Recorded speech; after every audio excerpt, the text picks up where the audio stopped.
Hey folks, welcome to another TEW2020 video. You join us today on our WWE Series Survivor Series, one of the big four pay-per-views, and one where hopefully we can take that step towards becoming a large company again, which Vinnie Mac would certainly much appreciate. Thankfully we're only one day away from the previous event that you saw, which was NXT TakeOver, so not too much to report, but it is Jeff Hardy's last day with the company. He'll be released alongside obviously John Cena previously, and we will see Jonathan Coachman follow him out at the door in the upcoming week. We also have a lot of people debuting from NXT. They will feature on tonight's show, and hopefully this can be the launch pad that gives us a bit more star depth on our main roster. So in terms of the show, it's our first time on most pay-per-view networks alongside our WWE Network, which you can watch for $9.99, as Vince likes to tell us. You don't get your first month free anymore apparently. And we are going to be showcasing this from the Oracle Park in the southwest region. It's a long show, it's going to go nearly 280 minutes, so if we were watching this in real life it would be absolutely horrific. And if we were in the UK like myself, we'd have probably went to bed within the first 2 or 3 hours. But thankfully it's TW, so it is a lot quicker. So, without further ado, we'll hop in to the 2020 Survivor Series. So we start the show at the Oracle Park, 41,915 sellout, and we start off with the United States Championship on the line. In a pre-show bout, they had great heat and good wrestling. Angel Garza defeats Rey Mysterio in 9:31 with El Muerto after Zelina Vega interfered. Angel Garza making the 6th defence of the US title. It's certainly adding a bit of prestige to the championship. I don't feel Apollo Crews was quite at a level that I wanted him to be at, but Garza's got over very, very quickly, and a 74 rated matchup with a legend such as Rey Mysterio is a good way to continue raising the prestige of the United States Championship. Also on the pre-show was the SmackDown Tag Team Championships. It was a good pre-show match that saw the underappreciated Sami Zayn and Shinsuke Nakamura, and they defeated New Day members Big E and Kofi Kingston in 10:03 when Sami pinned Kofi with the Haluva kick. This was the first title defence of the underappreciated, and just absolutely buzzing that Nakamura and Sami are doing something. The worrying thing here though, as you can see with the performance ratings, is a 57 for Nakamura is not fantastic at all, and he's nearly 40, so it could be quite difficult getting him to where we want to be. Anyway, main showtime. Let's start it with an absolute buzzing matchup, and it was a superb matchup. Mr. Money in the Bank, Cesaro, picks up the victory over Daniel Bryan in 20 minutes and 17. This actually scored a very respectable 82 rating. Bryan went 81 rating to Cesaro's 69, and it makes you wonder if Cesaro wasn't off his game, how this would have went down. But that's absolutely class. Bryan's going to help put Cesaro over, and he'll change his gimmick to become the best in the world. But obviously I can't hold my note like Greg Hamilton, and that's fine. I'm assuming that's the gimmick change done. I'm hoping it is. On to the next. Oh, not great at all. A decent matchup. We had the Undisputed Errors, Kyle O'Reilly and Bobby Fish, defeat the Viking Raiders, Tyler Bate and Pete Dunne making their main roster debuts, and the Street Profits in 12:14 when Kyle O'Reilly defeated Eric with a brainbuster, meaning that Aaron Lester will be partying all over the place as the Undisputed Era win the Raw Tag Team Championships. I feel like if the group needs to be taken a bit more seriously, some gold around their waist would be a great start. So yes, the UE win the Raw Tag Team Championships. Next up, we had a wee bit of team meeting between the Disciples of Rollins.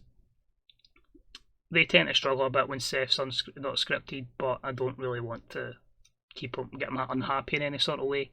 So I'm hoping over time Fury, Murphy and Sullivan develop skills to be able to kind of carry it with a script. But 57, and you just hope his presence rubs off to his trio.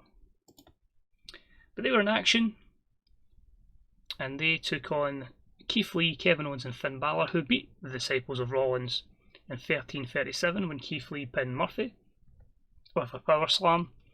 Lars Sullivan was the weak link, struggling to keep up with everyone else's in-ring performance, but you can see there, everybody's at a pretty similar level there, apart from Sullivan. The 66 shows they're in the mid-card. I've not booked either of the babyfaces well so far. Keith Lee was doomed the day he lost his last match in NXT, if I'm being honest. But hopefully a win in this kind of stage can help them going forward. We then move on to that promo with The Miz and John Morrison. And The Miz is getting a bit more arrogant than usual, and John Morrison's not too happy with it. And it's just them building up to this 4-on-4 matchup between various Raw and various SmackDown superstars, and leading to the soon-to-be John Morrison heel turn. Face turn, sorry. And that 4v4 was decent. It was about that had great heat and good wrestling as the babyface team of Matt Riddle, Otis, Jeff Hardy on his farewell, and Elias defeated Johnny Gargano, Adam Cole, and The Miz and Morrison in 14:06 when Riddle submitted John Morrison with a guillotine choke. From this, you can see that Riddle and Gargano are far above the rest in this, but keeps Riddle looking strong, and it kind of shows, oh, what's the script here with John Morrison? Is The Miz getting a bit kind of pissed off at him, etc. Tension between these two, and to make sure that everybody was on the card as well. But overall, pretty good, and it got the crowd hotter going into our next contest.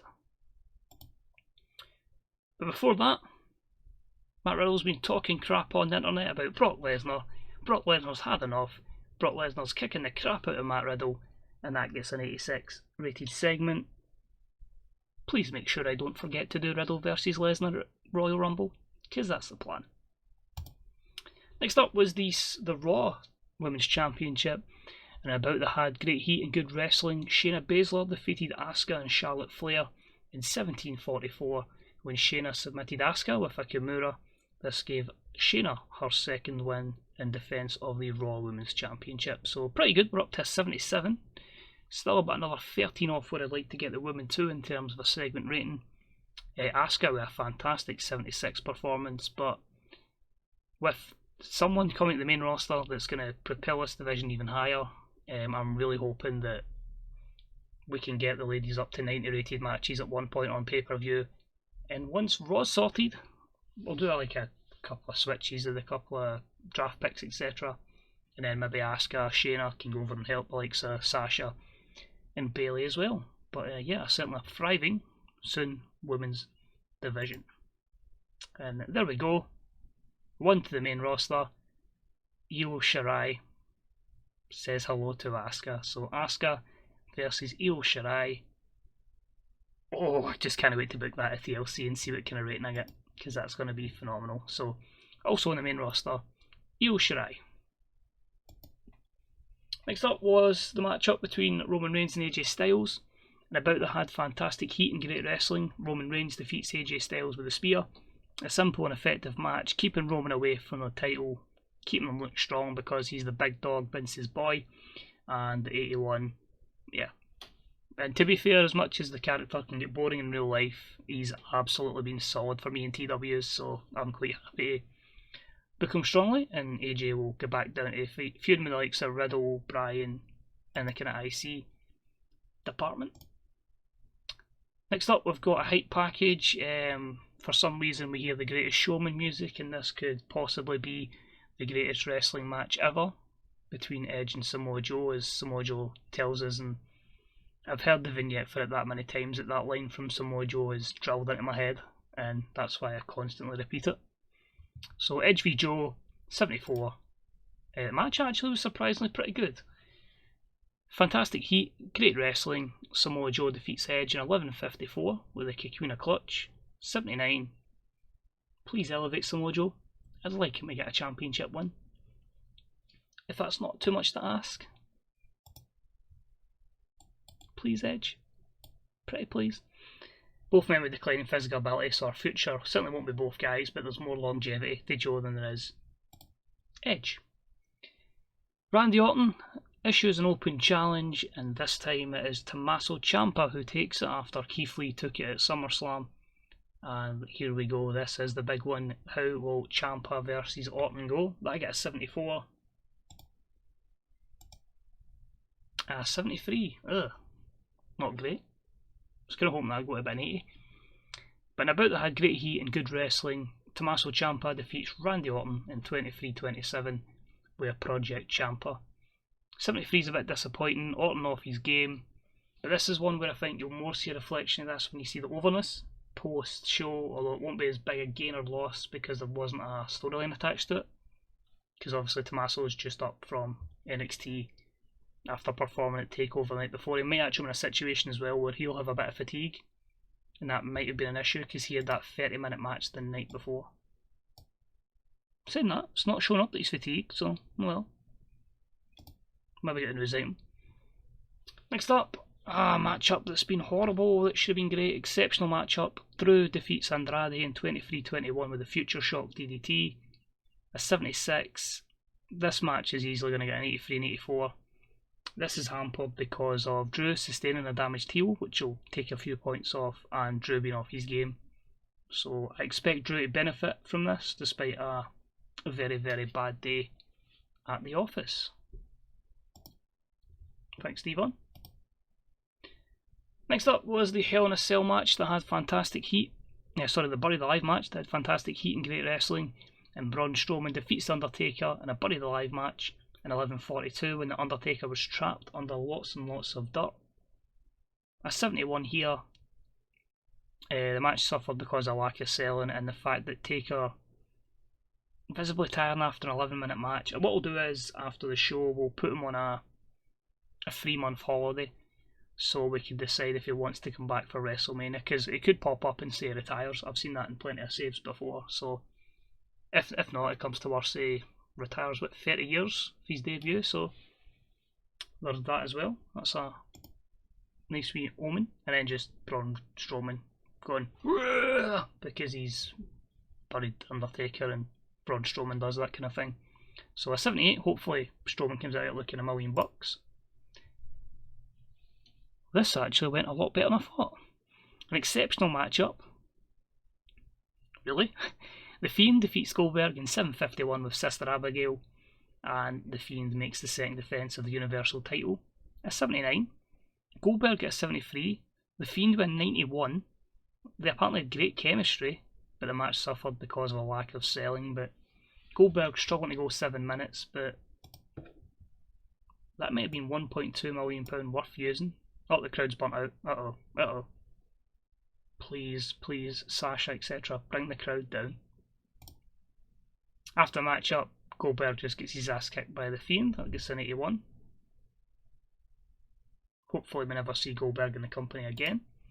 Rhea Ripley's promo was a 55. She's hyping up the SmackDown Women's Triple Threat match. She says she's dominated since she's debuted in the main roster, and she's looking to take the SmackDown Championship.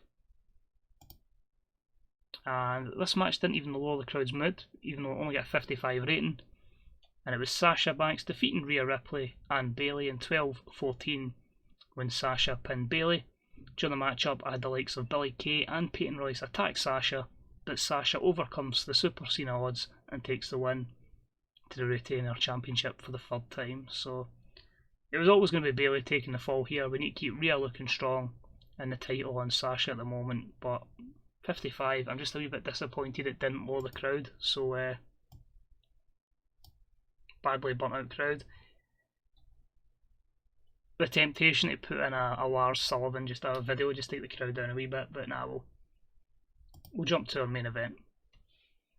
Seth hits his promo on Aleister Black, which is an 83, just saying you've been very impressive the last couple of weeks, but this is Seth Rollins' show, and Seth Rollins will remain the WWE Champion no matter what, because he's got his disciples if he need be.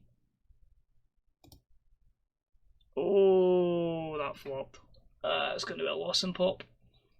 So, one thing I've certainly noticed is I've not been able to control crowds yet and manage crowds, so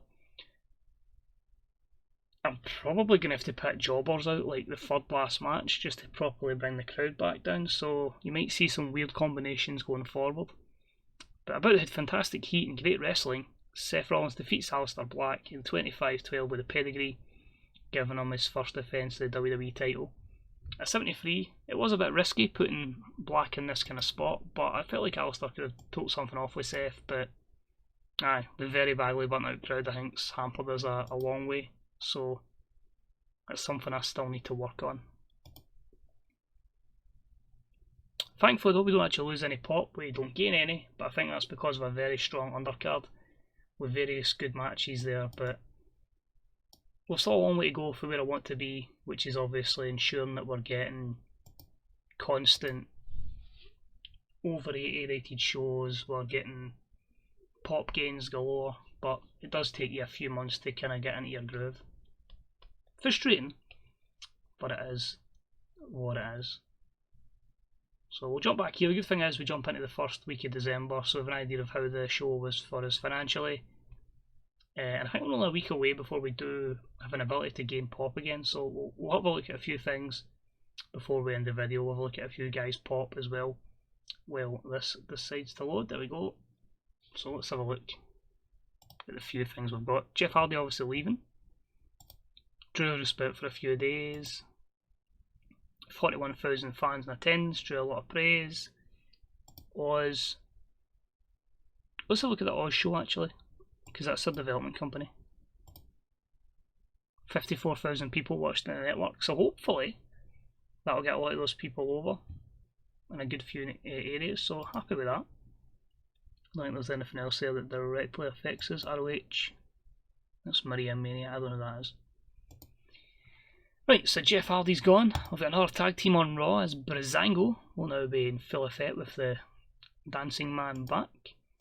Viewing figures was 3.3 million in the network and a pay-per-view view rate of 2.33, 1.1 million views. So, let's take a wee look. Financially, we lost 6 million.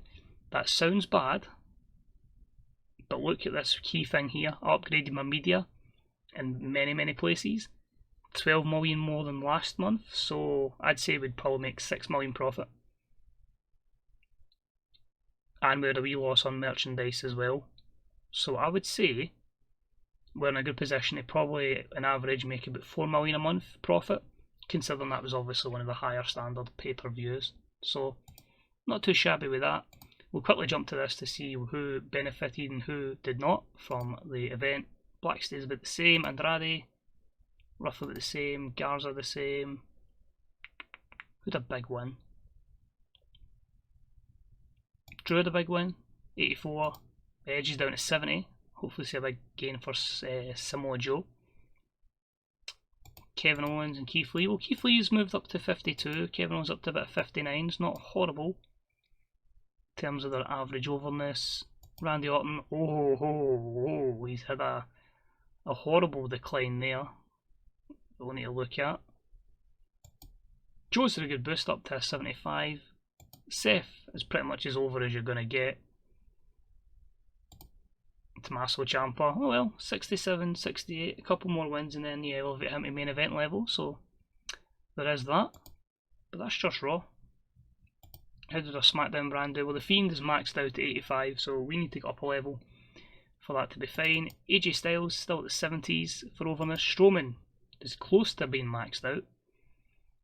Cesaro nearly at 70, so good stuff there as Daniel Bryan will drop a good wee bit, but he's one of the ones we can build up quite easily as well, I feel. We also have Gargano still at 80, so he's well over. Matt Riddle is going to be 72s, 73s. Otis 57, 58s. Roman Reigns is up at the 80s as well, 79. Sammy's propelled out of nowhere up to 70 odd overness. Nakamura, still a good bit to go. And last but not least, I've already done The Fiend, 85. Like Goldberg, Undertaker, that's what I wanted to check, but they do not have a brand. Well, apparently Goldberg does, but Undertaker is still fairly over, despite the fact with me he's barely won a match. 4 wins and 8 losses, so he's putting people over. And yeah, we'll see how he does in the future. But for the people watching on YouTube, that's the end of this video. Thanks very much for tuning in. We went 20 minutes, as I predicted. But that does until the next episode, which will either be, depending on which order the shows are, the Mae Young Classic, the Dusty Rhodes Cup, or TLC. So I don't know what it'll be. You'll see when it pops up on YouTube when it happens. But thanks for watching. Take it easy. As always, any comments, thumbs up, likes, subscriptions, all that jazz are deeply appreciated, and all the sources you'll need for TW needs, including other people to watch and stories to read, in the description below. So cheers for watching, and I'll see you all real soon. Bye bye.